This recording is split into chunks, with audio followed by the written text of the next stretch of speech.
Hello friends, स्वागत है आप सभी का हमारे इस चैनल पर उड़ान एजुकेशन सपनों को सच करे। आशा करता हूं कि आप सभी अच्छे होंगे और उड़ान एजुकेशन के सारे फैमिली मेंबर्स भी अच्छे होंगे। दोस्तों, जैसा कि हम एनसीईआरटी बुक से फर्स्ट 4 चैप्टर कंप्लीट कर चुके हैं, number system, polynomials, coordinate geometry and linear equation in 2 variables. तो आज हम नया चैप्टर स्टार्ट करने जा रहे हैं, चैप्टर 5, जिसका नाम है introduction to Euclid geometry. And आज उस चैप्टर का ओवरव्यू का पार्ट 1 होगा एंड उसके बाद उस चैप्टर का एक्सरसाइज वगैरह हम सब करेंगे। तो आज से हम एक नया सोच के साथ हर वीडियो में आया करेंगे एंड आप भी कमेंट करके अपनी अपनी सोच, अपने अपने थॉट्स हर दिन दे सकते हैं। जो भी कमेंट में मुझे अच्छा लगेगा उस थॉट को मैं अपने प्रेजेंटेशन में प्रेजेंट करूँगा। तो आज का जो थॉट ऑफ द डे है वो ये है कि create your own unique personality and identity instead of following others. The one who follows will always have to remain under the shadow of the topper। तो बेसिकली बोला ये जा रहा है कि अपनी खुद की यूनिक पर्सनैलिटी और आइडेंटिटी बनाइए, ना कि किसी और की पर्सनैलिटी आइडेंटिटी को फॉलो करने की कोशिश कीजिए। अगर हम किसी और की आइडेंटिटी को फॉलो करने की कोशिश करेंगे या उसकी पर्सनैलिटी को फॉलो करने की कोशिश करेंगे तो हम उससे ऊपर कभी नहीं जा सकते। हम हमेशा उसके नीचे ही रहेंगे, उसी के शैडो को हम फॉलो करके मतलब उसी के नीचे नीचे रह सकते हैं, उससे ऊपर कभी नहीं जा सकते हैं। तो ये आज का थॉट था। बताइएगा आज का थॉट कैसा रहा। तो आइए बिना टाइम वेस्ट किए हम आज का जो चैप्टर का पार्ट है, overview of introduction to Euclid geometry का पार्ट 1, ये स्टार्ट करते हैं।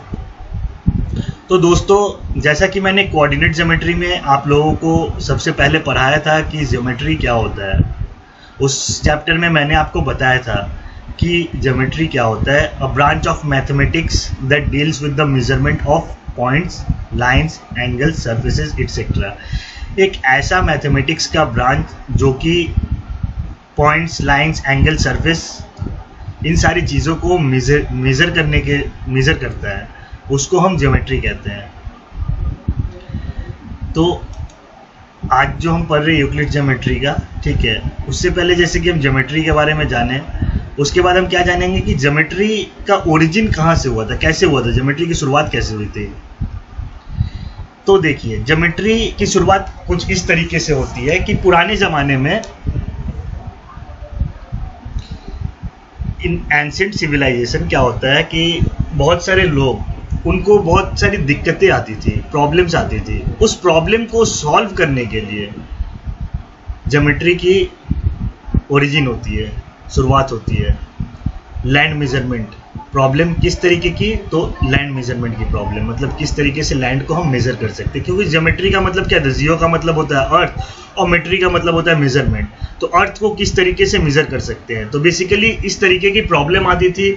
कुछ भी उनको अगर करना रहा है, मान लीजिए कुछ बनाना चाहते हैं, कुछ कंस्ट्रक्ट करना चाहते हैं या फिर कुछ अलग से डिज़ाइन करना चाहते हैं, कुछ बॉर्डर क्रिएट करना चाहते हैं, तो इन सब चीज़ों के लिए ज्योमेट्री की शुरुआत हुई थी। उनको ये सारी दिक्कतें आ रही थी। आइए देखते हैं कि क्या क्या दिक्कतें हो रही थी। 2-3 एग्जाम्पल देख लेते हैं। तो जैसे कि पहला एग्जाम्पल क्या था, ये इजिप्ट में आप सभी जानते हैं कि नाइल रिवर है।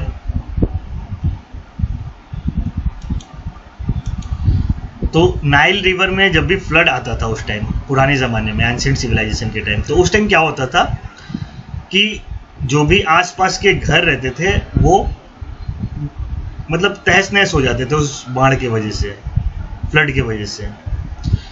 तो उसके बाद किसी को पता नहीं चलता था कि मान लीजिए ये घर आपका है, ये घर मेरा है, तो मतलब ये एक दूसरे को पता नहीं चलता था कि कौन सा किसका बॉर्डर है। बॉर्डर सब तहस नहस हो जाता था, सब बिगड़ जाता, मतलब ख़राब हो जाता था। तो उसके बाद फिर उन लोगों को बहुत ज़्यादा मेहनत करना पड़ता था वो उस बॉर्डर को ड्रॉ करने के लिए। तो यही सब प्रॉब्लम, इसी सारी दिक्कतों को, मतलब कि बॉर्डर को क्रिएट करने के लिए ज्योमेट्री की शुरुआत हुई थी। ये पहला प्रॉब्लम था जो कि वो फेस कर रहे थे।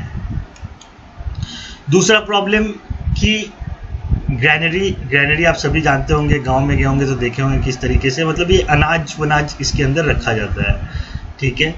और ये ट्रंकेटेड पिरामिड है। मतलब पिरामिड क्या होता है कि नीचे एक बेस होता है वो आपका ट्रायंगल का भी हो सकता है या फिर रेक्टेंगल, स्क्वायर, कुछ भी हो सकता है, ठीक है। तो और लेकिन साइड जो रहता है वो ट्रायंगल होता है, ठीक है। तो जब हम ट्रायंगल मतलब पिरामिड को, पूरा पिरामिड मतलब ऊपर से नहीं बनेगा, जो बेस रहता है उसी के तरीके का हम ऊपर भी बेस अगर बनाना चाहें उसको काट के, तो उसको क्या बोलेंगे हम, ट्रंकेटेड पिरामिड, ठीक है। तो इन सारी चीज़ों का वॉल्यूम, मतलब इसके अंदर वॉल्यूम क्या होता है कि इसके अंदर स्पेस कितना है, इसके अंदर स्पेस कितना है या इसके अंदर स्पेस कितना है। तो ये सारा प्रॉब्लम आता था कि कैसे इसके अंदर के स्पेस को हम मेज़र करेंगे। उस टाइम के लोग को ये सारे प्रॉब्लम आते थे, इसके अंदर के स्पेस को हम कैसे मेज़र करेंगे। ये ग्रैनरी भी आप देखे होंगे गाँव में। तो इन सारी दिक्कतों को, इन सारी प्रॉब्लम को दूर करने के लिए ज्योमेट्री का यूज़ किया जाता था। नेक्स्ट क्या था कि कैनल और पिरामिड को किस तरीके से कंस्ट्रक्ट किया जा सकता है। तो कंस्ट्रक्शन के लिए भी वो ज्योमेट्री का यूज़ करते थे। कैनल क्या होता है, जैसे कुछ रिवर वगैरह हुआ, तो रिवर से मतलब अगर हम पानी का फ्लो को कहीं पे भी ले जाने के लिए हम कैनल बनाते हैं। मान लीजिए अपने ज़रूरत के हिसाब से उस पानी को अपने मतलब ज़रूरत के हिसाब से फ्लो करवा सकते हैं, तो हम कैनल को बनाते हैं। तो उसको कंस्ट्रक्ट करने के लिए भी हमको ज्योमेट्री का यूज़ करना था, और पिरामिड को भी कंस्ट्रक्ट करने के लिए किस तरीके से ज्योमेट्री का यूज़ करना है, ये सारा प्रॉब्लम होता था। तो ज्योमेट्री आया और इन सारी दिक्कतों को दूर किया। नेक्स्ट क्या है कि इंडस वैली सिविलाइजेशन के टाइम में ज्योमेट्री का किस तरीके से यूज़ होता था। इंडस वैली सिविलाइजेशन, आप जब एसएसटी पढ़े होंगे अपने, इस एसएसटी में हिस्ट्री जो रहता है, हिस्ट्री में आप पढ़िएगा तो सबसे पहले इंडस वैली सिविलाइजेशन ही पढ़ाया जाता है, जो कि 3000 बीसी के लगभग का टाइम पीरियड था इंडस वैली सिविलाइजेशन का। तो उस समय जब हिस्ट्री को देखा जाता है तो उस समय ये पाया जाता है कि उस टाइम जो भी रोड्स वगैरह थे, वो सारे रोड्स एकदम मतलब वेल कंस्ट्रक्टेड थे, पैरेलल टू ईच अदर, ठीक है। वहाँ का जो ड्रेनेज सिस्टम था वो अंडरग्राउंड था, मतलब इतने अच्छे तरीके से वेल मैनेज्ड बोल सकते हैं आप इंडस वैली सिविलाइजेशन, ठीक है। जो हाउसेस थे उसमें अलग अलग बहुत सारे रूम थे, जो ब्रिक्स वगैरह वो यूज़ करते थे उसका जो रेशियो था वो फिक्स था, 4:2:1 का उसका लेंथ, ब्रेथ और थिकनेस का रेशियो। तो इस तरीके से मतलब ये जो पॉसिबल था वो किस लिए पॉसिबल था, ज्योमेट्री की वजह से पॉसिबल था। ज्योमेट्री की वजह से, ज्योमेट्री को यूज़ करके वो ये सारा जो भी रोड्स को पैरेलल बनाना, ड्रेनेज को अंडरग्राउंड करना, अलग अलग डिफरेंट रूम बनाना, ये जो ब्रिक्स का लेंथ, ब्रेथ और थिकनेस है 4:2:1, इन सारी चीज़ों को मतलब वो किस तरीके से किए, तो ज्योमेट्री के हेल्प से किए। इसी तरीके से इसके बाद जो पीरियड आता है वो क्या होता है, वैदिक पीरियड। तो वैदिक पीरियड में भी इसको कहते हैं अल्टर, ठीक है। तो ये अल्टर्स हो गया, या फिर फायर प्लेसेस, जैसे यज्ञ वज्ञ करने के लिए जो हम फायर प्लेसेस बनाते हैं, तो उस चीज़ को बनाने के लिए ज्योमेट्री का यूज़ किया जाता था। फिर से ये देखिए, ये जो श्रीयंत्र, ये भी हम देखे होंगे श्रीयंत्र, बहुत जगह आप टीवी पे ऐड में भी बहुत सारे ऐड में दिखाया जाता है श्रीयंत्र के बारे में। तो ये श्रीयंत्र जो है हमारे हिंदू रिलीजन में, ये 9 ट्रायंगल, आइसोसेलेस ट्रायंगल से मिलकर ये श्रीयंत्र बनता है, ठीक है। लेकिन इसको इस तरीके से अरेंज किया जाता है कि अगर हम काउंट करेंगे तो इसमें 43 सब्सिडियरी ट्रायंगल्स होंगे, मतलब काउंट करने से ये 43 ट्रायंगल्स हमें मिलेंगे। तो इस तरीके से कुछ सिग्निफिकेंस था इंडस वैली सिविलाइजेशन का और वैदिक पीरियड का। तो आज के लिए दोस्तों बस इतना ही।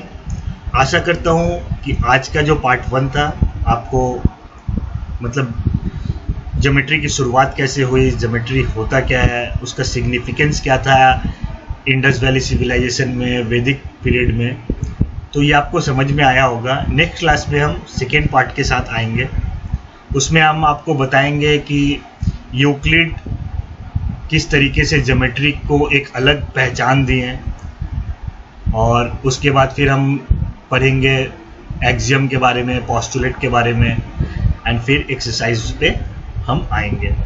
तो उम्मीद करता हूँ कि आज का क्लास आपको पसंद आया होगा। दोस्तों, इस ऑनलाइन फ्री एजुकेशन चैनल को आप ज़्यादा से ज़्यादा शेयर करें, ताकि बहुत सारे स्टूडेंट, मतलब जितने भी स्टूडेंट इस चैनल के थ्रू एडवांटेज अपने पढ़ाई को लेकर के उठा सकते हैं, वो उठा ले। थैंक यू दोस्तों।